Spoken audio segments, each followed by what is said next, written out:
This is a silver lining tutorial on how to add a user to the hosted setup. So what you're looking at here is a Cisco handset, a Cisco SPA504. It can be any handset, just happens to be this is the handset I'm using for this particular demo.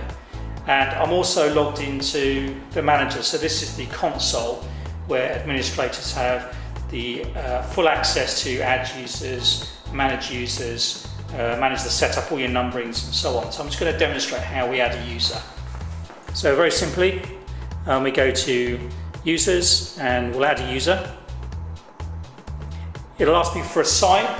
So if you've got lots of different locations here, you would select which site you want to add that to. In this case, it'll be the Silver Lining demo. And I'm going to add it, give it a name. So in this scenario, we're going to use Peter Parker.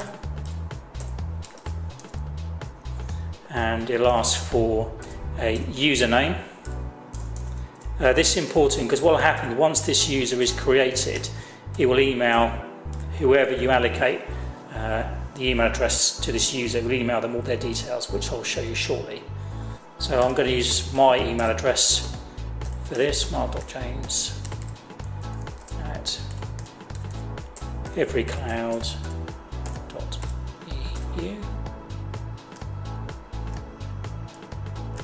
And then we create and continue. So all I've done so far is give it a first name, last name, a username, a department if they need a department, a mobile number, and email. I haven't done the mobile, just the email. I now select a DDI number. So typically you'd have a bunch of numbers allocated to your account. So I'm just going to pick the top one from the list. And I'm also going to allocate the user and extension number. I'm using 4 digits in this scenario, but you can just use 5 if that's easier. Sorry, 3 numbers, not 5. So I've used 4, but you can have 3.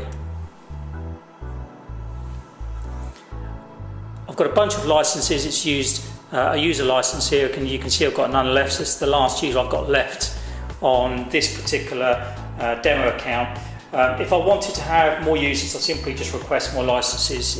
It takes as long as it takes for someone to process that, for those to be available. I'll add a voicemail. You can see I've got 1 voicemail box left.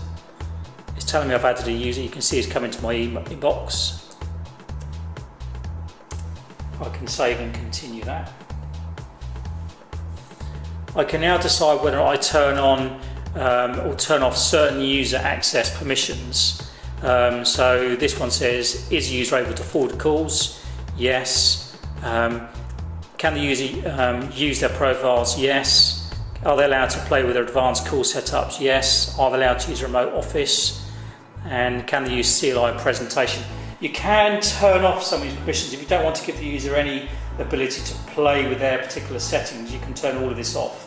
But for the purpose of this demo, I'm just turning it all on. It will now ask me for a handset. So obviously what it's asking for is a MAC address of the handset. So if I just turn this handset over, I can see that the MAC address of this device ends in 6CFF.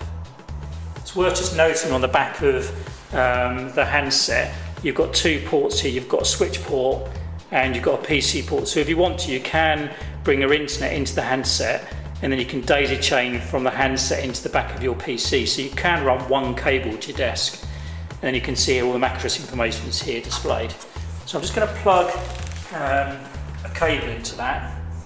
So let's get that into the switch port.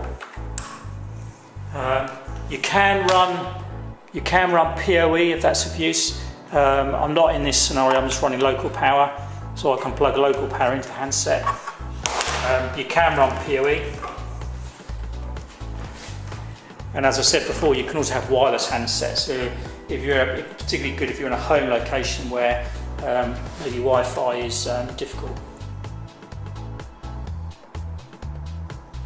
So you can see that user now appears in my list of users, Peter Parker. And then we'll just wait for that handset to liven up.